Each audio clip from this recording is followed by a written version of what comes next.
Слава Богу.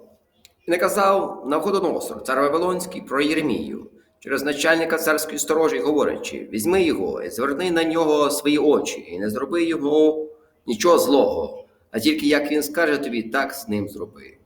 І послав Навозариадан, начальник царської сторожі, і Невушазбан, старший євнух, і Неркал, Сарецер, старший Хмах та всі начальники Вавилонського царя. Послали вони і взяли Єремію з подвір'я в'язниці і дали його до Гедалії, сина Ахікама, сина Шафанового, щоб вивести його додому. І осівся він серед народу.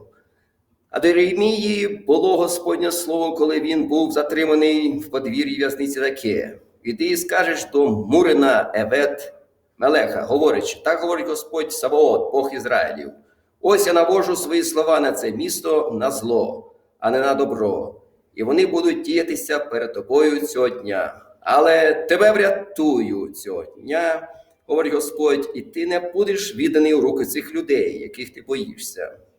Поконче врятує тебе, і від меча не впадеш ти, і буде тобі душа твоя за здобич, бо ти надіявся на мене, говорить Господь. Книга пророка Єремії, 39 глава, від 11 до 18 включно. Господь пастир мій, я ніякої нестачі не матиму. Він покоїть мене на зелених логовиськах, водить мене до води тихої, підкріпляє душу мою, веде мене на стежки праведності раді імені свого. Коли я піду навіть долиною смертної тіні, забудь зла буде зі мною. Твій жезл, твій посох, вони заспокоїть мене. Ти приготовив для мене трапезу при виді моїх ворогів. Намастив оливою голову мою, чаша моя тут надмір пиття.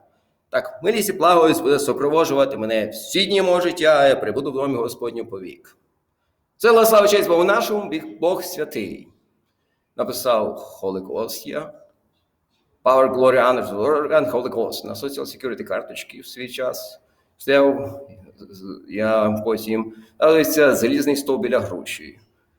Куди Леонід Григорович і Сергій Леонідович з цементом, з цими кирпичами встановили біля груші. Недалеко Золецька баня була. А ось отак ось колись відкрили ще мені біля круглого стола з Біблії 18-й вірш про желізний стовп, мідні мури, творінне місто. Та про Єремію.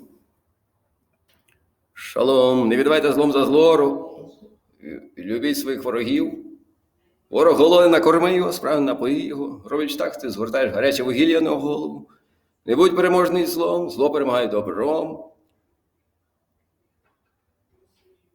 Бог є любов, о велике щастя, Бог є любов, любить він і нас, хай кожний радісно співа та славить, його хай славить, Бог є любов. Бог є любов, ви гріху служили, Бог є любов, він нам світло дав, хай кожний радісно співа та славить, його хай славить, Бог є любов. Шалом. Алілуя. Алілуя. Амінь.